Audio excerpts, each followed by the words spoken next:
కర్నూలులో ట్రాఫిక్ నియంత్రణకు ప్రత్యేక చర్యలు తీసుకుంటున్నామని కర్నూలు జిల్లా ఎస్పీ బిందుమాధవ్ తెలిపారు. ఈ సందర్భంగా గురువారం కర్నూలు కొత్తపేట దగ్గర ఉన్న ట్రాఫిక్ పోలీసు స్టేషన్ ఆవరణలో కర్నూలు పట్టణ వ్యాపార సంస్థల సహకారంతో 5 సోలార్ సిస్టమ్ డిజిటల్ బ్యారికేడ్లను, 10 ఐరన్ బ్యారికేడ్లను, 50 నో పార్కింగ్ బోర్డులను, 2 ఆంప్లిఫైర్లను కర్నూలు జిల్లా ఎస్పీ బిందుమాధవ్ ఐపీఎస్ ప్రారంభించారు.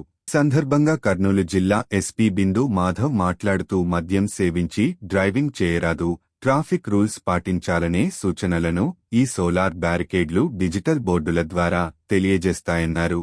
ప్రజలకు ట్రాఫిక్ నియమ నిబంధనల పట్ల చైతన్యపరచాలనే ఉద్దేశ్యంతోనే పలు రకాల చర్యలు తీసుకుంటున్నామన్నారు. ఈ విధంగా ట్రాఫిక్ నియంత్రణ సూచనలు తెలిపే మైక్ అనౌన్స్మెంట్ సిస్టమ్స్ ను ఏర్పాటు చేశామన్నారు. ఈ ప్రాంతాలలో ట్రాఫిక్ ను క్రమబద్ధీకరించేందుకు, ఓపెన్ డ్రింకింగ్ జరిగే ప్రాంతాలలో అసాంఘిక కార్యకలాపాలను నివారించేందుకు డ్రోన్ కెమెరాలను కూడా వినియోగిస్తున్నామన్నారు.